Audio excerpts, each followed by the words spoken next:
Good morning to all of you. तो जैसा कि हम समझ रहे हैं कि लॉकडाउन में आप हमारे द्वारा प्रोवाइड किया हुआ मटेरियल्स और वीडियो जो मैं बना रहा हूं उसके द्वारा आपको बहुत फायदा पहुंच रहा होगा। जैसा कि आप देख रहे हैं कि बीबीसी बिहार बायोटेक क्लब का निर्माण किया, उसमें 500 से ज्यादा बच्चे जुड़े हुए हैं और संजीवनी क्लासरूम का फॉर्मेशन किया, उसमें भी 250 से ऊपर बच्चे जुड़े हुए हैं। फिर अदर्स एफबी पेज पे भी लगभग 1000 से बच्चे ऊपर जुड़े हुए हैं।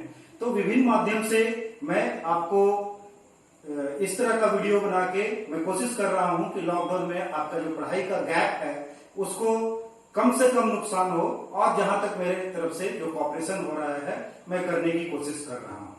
और मटेरियल्स मैं रेगुलरली और टेस्ट भी लेते जा रहा हूं, आप उसको फॉलो अप करते जाइए।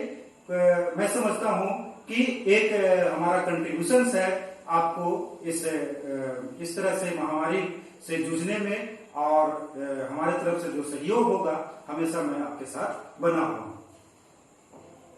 ऑब्वियस है कि जैसा कि पिछला वीडियो मैंने बनाया था ब्लड ग्रुप को लेके, तो मैं लास्ट में एक क्वेश्चन छोड़ा था जिसमें कि आप देखे होंगे कि मैंने आपसे पूछा था कि why it is suggested that RH positive male should not be married to RH negative female. तो ये एक क्वेश्चन है। आज हम लोग उसी क्वेश्चन को सॉल्व करेंगे, लेकिन इस क्वेश्चन को सॉल्व करने से के पहले आप देखेंगे कि इसी दरमियान में हमारा एक टॉपिक कवर होगा, एंड दैट इज एरिथ्रोब्लास्टोसिस फीटाइलिस, या इसी को कहते हैं HDN, haemolytic disease of newborn. दूसरा RH इनकॉम्पैटिबिलिटी के नाम से भी इसको जानते हैं। तो आइए आज एक बहुत ही इंटरेस्टिंग और सोसाइटी से के लिए बहुत ही यूजफुल, एक तरह से कह सकते हैं कि ये भी टॉपिक सोशल अवेयरनेस से जुड़ा हुआ है, क्योंकि हम लोग जैसा देखते हैं कि हम लोग के धर्म में मैरिज से पहले कुंडली मिलान किया जाता है मेल और फीमेल का। तो बायोटेक स्पेशलिस्ट होने के नाते मैं सजेस्ट करूंगा कि इसके साथ एक चीज बायो कुंडली की भी व्यवस्था होनी चाहिए, क्योंकि आने वाला समय साइंस इतना डेवलप करते जा रहा है कि हम लोग देखेंगे कि हम लोग बहुत सारे ऐसे जेनेटिक डिजीज है जो कि पेरेंट्स से उसके ऑफस्प्रिंग में ट्रांसफर होता है। तो ये डिजीज जैसे सिस्टिक फाइब्रोसिस हुआ, डिलेड ब्लड क्लॉटिंग हुआ, या सिकल सेल एनीमिया हुआ, या अभी आज की टॉपिक हम लोग देखेंगे एरिथ्रोब्लास्टोसिस फीटाइलिस हुआ। अगर इन सब चीजों के बारे में पहले से पता चल जाए कि पार्टिकुलर कपल में से कोई individual particular genes, genetic disease जिसको कहते हैं, से ये इंडिविजुअल ग्रसित है, तो हम सजेस्ट कर सकते हैं कि ये मैरिज नहीं होना चाहिए, क्योंकि आने वाले इनके जो प्रोजेनी होंगे, जो वंशज होंगे, वो कोई ना कोई जेनेटिक डिजीज से ग्रसित होंगे, या अगर ऐसा मैरिज हो भी जाता है तो कम से कम वो मेडिकल फैसिलिटी या उससे ट्रीटमेंट करने के बाद वो हेल्दी बच्चे को, चाइल्ड को जन्म देंगे, जिनसे उनके परिवार में और आने वाले जनरेशन का भी जीवन खुशहाल होगा। तो अलग अलग चीजों के लिए अलग अलग चैप्टर्स हैं। आज उसी के बीच में से एक इंटरेस्टिंग टॉपिक निकाले हैं, एरिथ्रोब्लास्टोसिस फीटाइलिस। आप यहां देख रहे होंगे कि मैं एक डायग्राम्स बनाया हूं। इस डायग्राम्स को डिस्कस करने से पहले मैं थोड़ा सा एक आपका कॉन्सेप्ट पे आता हूं कि जैसे आप मान लीजिए मुझे अगर किसी चीज को प्रूफ करना होता है तो उसके अपोजिट्स हम लोग लेके चलते हैं। जो चीज प्रोहिबिटेड है हम उसी केस को, सिचुएशन को क्रिएट करते हैं। तो आइए देखते हैं कि अगर मेल मेंबर कोई है, this is male and this is female, इसको आप मेल लिख सकते हैं और इसको फीमेल लिख सकते हैं। तो मैंने कहा कि RH positive male and RH negative female, तो हम यहां ले लेते हैं RH पॉजिटिव और यहां ले लेंगे RH निगेटिव।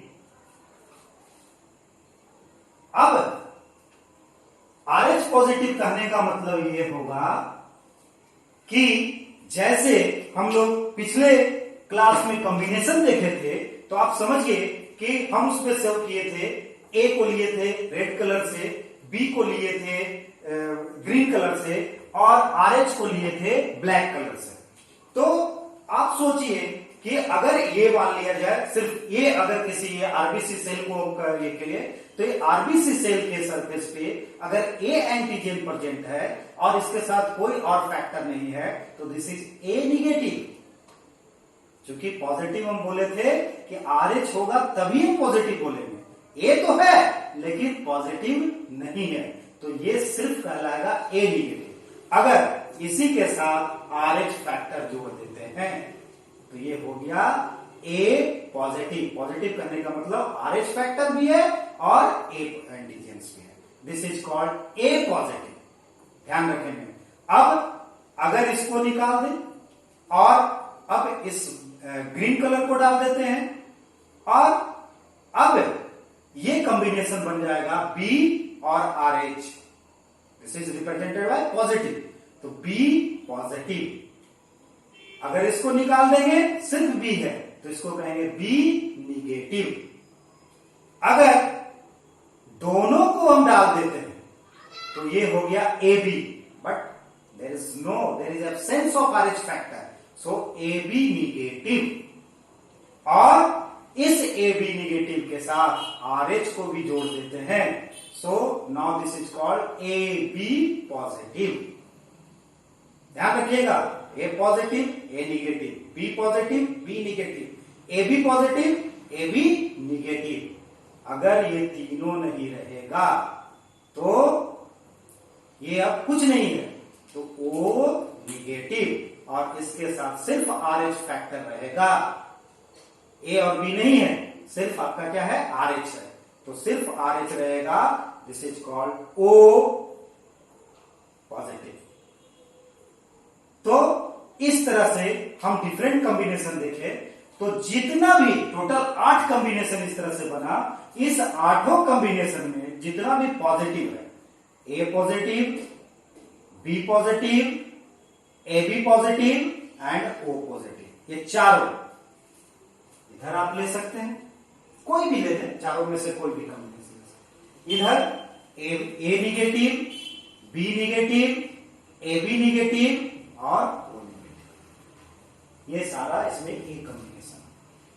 इसमें कॉन्सेप्ट ये छुपा हुआ है कि अगर मेल पॉजिटिव होगा या फीमेल पॉजिटिव होगी, कोई भी दोनों में से कोई भी कपल अगर पॉजिटिव होगा तो उसके प्रोजेनी में पॉजिटिव फैक्टर जाएगा, क्योंकि ये प्रूव्ड है, क्योंकि लैंड स्कीनर और लेवाइन ने मिलकर 1940s में RH पॉजिटिव फैक्टर्स को डिस्कवर्ड किया और उन्होंने ये बताया कि ये फैक्टर जो है ये ब्लड ग्रुप्स के एंटीजेंस फैक्टर्स के जीन से अलग जीन्स रिस्पॉन्सिबल है इस फैक्टर के लिए, और ये फैक्टर जब प्रेजेंट होगा तो ये डोमिनेंट होगा और ये अपना कैरेक्टर शो करेगा ही करेगा। तो अगर ये इसमें रहे चाहे इसमें रहे, इसके जो प्रोजेनी होंगे वो पॉजिटिव होंगे, इसलिए मोस्ट ऑफ द पॉपुलेशन में आप देखिएगा ज्यादातर ब्लड ग्रुप जो होते हैं पॉजिटिव होते हैं। अब जब इन दोनों के मैरिज के बाद ये कॉम्बिनेशन, जब इनके वंशज होंगे, मतलब जो भी बच्चा होगा वो बच्चा RH पॉजिटिव ही होगा, ये कंफर्म है। RH positive male will marry with the RH negative female, then the progeny will always be RH positive. It should be noted in your notebook. तो अब आते हैं कि ये तो ठीक है, ये बच्चा तो हुआ, लेकिन समस्या क्या है, हम क्यों ऐसा बोल रहे हैं? कि ये इस तरह का मैरिज नहीं होना चाहिए। क्यों ऐसी बात बार बार कर रहे हैं? इसके लिए क्यों इतना बड़ा चैप्टर्स को अलग से डिजाइन किया गया है? कुछ तो बात होगा, कुछ तो प्रॉफिट बात होगा, और समस्या भी बहुत बड़ी होगी, तभी इसके लिए अलग से क्रिएट किया गया। तो आइए देखते हैं कि क्या इसके साथ समस्या है। तो आप ये समझिए कि आप यहां देख रहे हैं कि फीमेल जो है RH निगेटिव है। तो ये डायग्राम्स बनाए हैं, रफली डायग्राम्स है। ये मदर का उम्ब मैंने दिखाया है। मदर के उम्ब से प्लेसेंटा के थ्रू एम्ब्रियो जो उसके उम्ब में पल रहा है बच्चा, मैंने उसको दिखाया है। और यहां पे हम शो कर सकते हैं कि फीमेल जो है RH निगेटिव है, और उस कॉम्बिनेशन से ये निकल के आया कि जो मेरा एम्ब्रियो है, मतलब जो अगला आने वाला जनरेशन है, वो RH पॉजिटिव है। अब समस्या क्या है? तो समस्या ये देखिए कि फर्स्ट बर्थ में, मोस्ट ऑफ द चांसेस में फर्स्ट बर्थ में कोई समस्या नहीं होती। समस्या कहां से क्रिएट होता है? जब ये इसका बर्थ होने लगेगा, तो हम जानते हैं कि जब बर्थ होता है तो प्लेसेंटा को काटा जाता है। तो जब प्लेसेंटा, और अगर किसी एबनॉर्मल केसेस में अगर किसी तरह से रप्चर कर गया बच्चा, या प्री बॉर्न हो गया, वो अलग चीज है। मैं अनकॉमन में बात नहीं कर रहा हूं, कॉमन डिलीवरी की बात कर रहा हूं।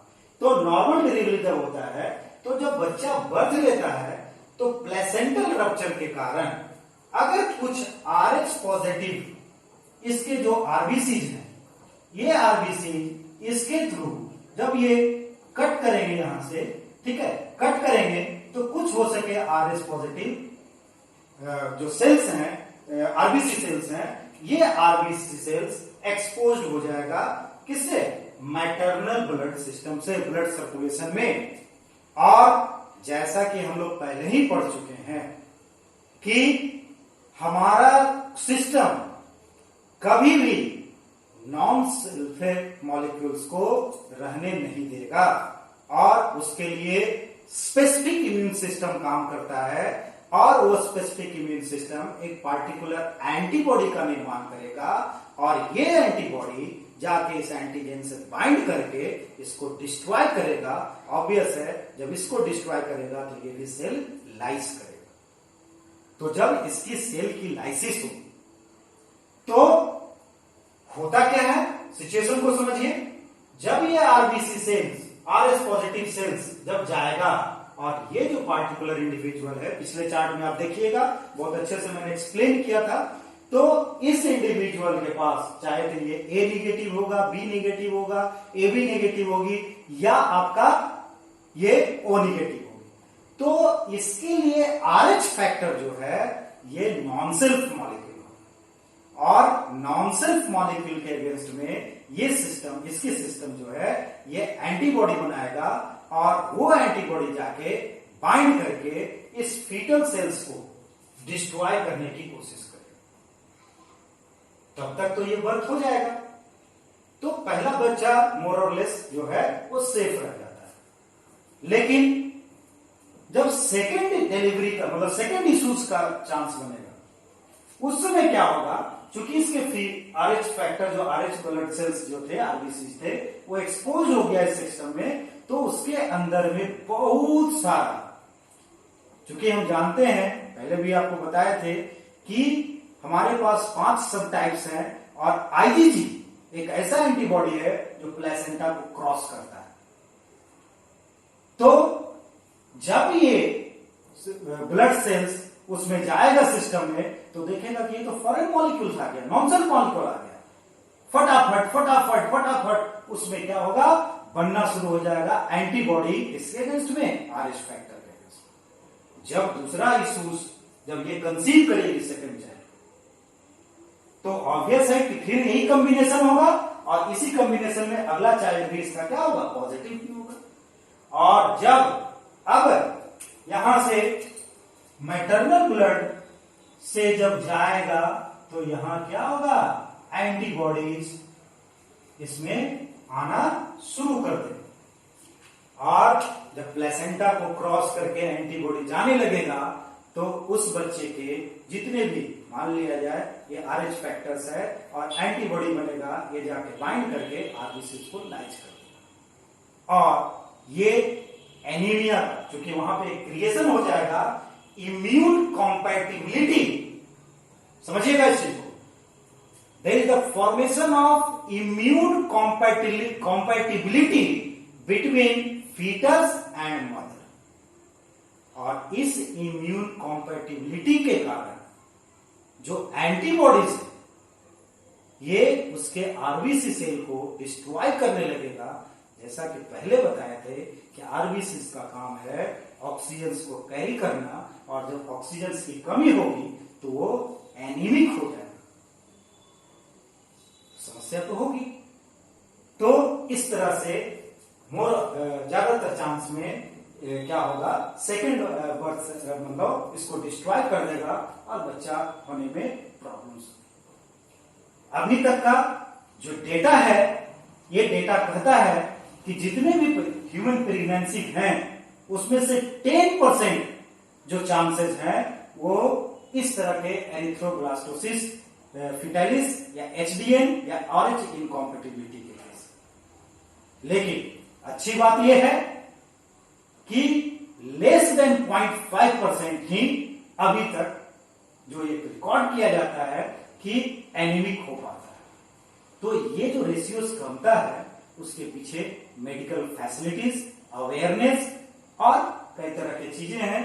तो मेडिकल फैसिलिटीज में होता क्या, मेडिकल फैसिलिटीज में ये किया जाता है कि आपको, इसीलिए मैं बताया था बायो कुंडली का कॉन्सेप्ट भी है कि बायो कुंडली से अगर आपको पता चल गया कि इस तरह के कॉम्बिनेशन का अगर ये मैरिज हो गया है तो इस मैरिज में हम लोग पहले से डॉक्टर से सलाह ले लेंगे और डॉक्टर क्या करते हैं कि RH सेल्स के अगेंस्ट में प्री फॉर्म क्योंकि एंटी मोनोक्लोनल एंटीबॉडी जो RH के अगेंस्ट में बना हुआ होगा पहले से बनाया जाता है किसी अदर एनिमल्स वगैरह में और ये ऑलरेडी सेल होता है।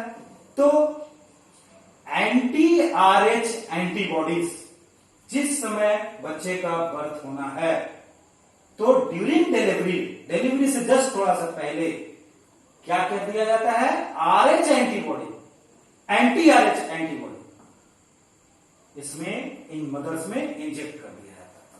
ब्लड में पहले ही से RH के अगेंस्ट में एंटीबॉडी फ्लो कर रहा है और जब वो फ्लो करता हुआ जैसे ही ये बर्थ होगा प्लेसेंटल रप्चर करेगा, कुछ आरबीसी अगर एक्सपोज होगा पहले ही से फर्स्ट एक्सपोजर में तो ये anti RH antibody mother antibody बनने के पहले ही ये उस पर अटैक करेगा और अटैक करके उसको बाइंड करके उसको पहले ही खत्म कर देगा। तो आरबीसी जो फीटल आरबीसी हैं इसके पास टाइम नहीं होगा कि मैटरनल ब्लड सर्कुलेशन में एक्सपोज हो। चूंकि एक डेटा है कि फर्स्ट एक्सपोजर्स में मतलब फर्स्ट इम्यून रिस्पॉन्स में लगभग 10 to 17 डेज का टाइम लग जाता है रिस्पॉन्स करने में और सेकेंड वही एक्सपोजर होता है तो 2 to 7 डेज में एक्सपोज रिस्पॉन्ड कर देता है। क्योंकि पहला वाले में बताए थे कि रिकॉग्निशन देन रिस्पॉन्स, लेकिन सेकेंड वाले में मेमोरी से रिस्पॉन्स करेगा तो तुरंत करेगा। तो ये जो टाइम जब कम जाता है इसलिए सेकंड वाले केस में बहुत ज्यादा क्या हो जाता है, डेंजरस हो जाता है। तो हम फर्स्ट केस में जो उतना टाइम लगेगा उससे पहले ही हमारा जो एंटी RH एंटीबॉडीज होगा ये मोनोक्लोनल एंटीबॉडी ये सर्कुलेट करके आरबीसी में जो थोड़ा बहुत इसमें से फ्लो करके मदर सर्कुलेशन में मूव करेगा उसको जाके डिस्ट्रॉय कर देगा। तो अब जब आरबीसी उस तरह के RH पॉजिटिव रहेंगे नहीं तो जब ये सिस्टम मदर से इम्यून सिस्टम एक्सपोज ही नहीं होगा उस नॉन सेल्फ मॉलिक्यूल्स के अगेंस्ट में तो फिर एंटी RH एंटीबॉडी उसका बनेगा ही नहीं और जब बनेगा नहीं तो आगे भी बच्चा क्या होगा, सेफ होगा। इस तरह से जानकारी के थ्रू पहले तो हम इस तरह के मैरिज को रोक सकते हैं। अगर हो गया तो मेडिकल फैसिलिटी को अवेलेबल करके हम इस तरह के स्वस्थ रह सकते हैं और एक अच्छे समाज का फॉर्मेशन कर सकते हैं। तो इस तरह से आप देखें कि कितने अच्छे तरीके से ये चैप्टर को मैंने एक्सप्लेन किया है और इसको आप अगर अच्छे से समझ सकते हैं तो अपने लाइफ में डेली लाइफ में या समाज के जागरूकता में आप इसको यूटिलाइज कर सकते हैं। उसी तरह से जैसे पहले बताए थे इम्यून सिस्टम में हमने बताया था कि हमारा एक बुक था लिखा हुआ, उसी तरह से हमारा अगला बुक है जेनेटिक्स के लिए भी, और इस जेनेटिक्स की बुक के लिए ऑलरेडी ये पूरा लिखा हुआ है। आप इसको आप देख सकते हैं और इसमें बहुत सारे चैप्टर्स डाला हुआ है और आप इसका भी लुत्फ उठा सकते हैं। ये ऑलरेडी बहुत अच्छे तरीके से लिखा हुआ है सारा कॉम्बिनेशन वगैरह का, तो आप इन सब को पढ़ के अच्छे से समझ सकते हैं। तो ये जानकारी थी, आप लोग अच्छे से इसको पढ़ाई करें और समझें और एंजॉय करें। धन्यवाद।